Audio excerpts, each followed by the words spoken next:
Écoutez, c'est le premier. C'est le premier. Il est possible qu'il y en ait d'autres qui apparaissent, mais aujourd'hui, il est le premier. Et moi, je suis très, très content que dès à présent, l'ensemble des insulaires puissent être incinérés à Bastia s'ils le souhaitent. Demain, ce sera seulement peut-être le département. Je n'en sais rien. Mais encore une fois, il faut être très sobre dans les termes.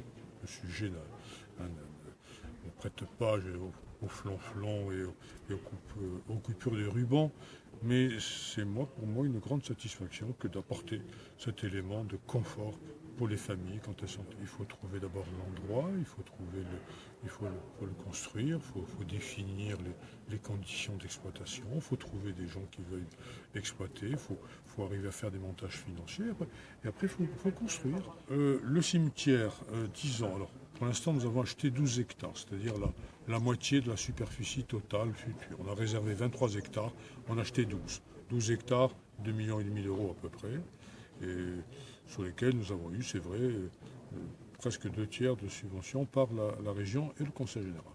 Voilà. Ensuite, les travaux proprement dit du cimetière, y compris les bâtiments administratifs, 8 millions d'euros, qui ont été subventionnés à peu près à 40% par la CTC, 60% pour nous.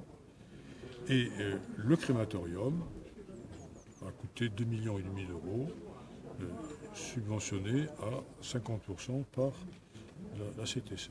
Sachant que, évidemment, ce crématorium rentre dans une délégation de service public où il y aura évidemment un ensemble, je dirais, de recettes et de dépenses qui seront évidemment assumées par le OGM culturel. Oui, mais que la France connaît. Puisqu'actuellement, vous l'avez entendu, il y a à peu près un décès sur 3 qui débouche sur une crémation, et on va tranquillement dans les 10 ans à 1 sur 2, 50%.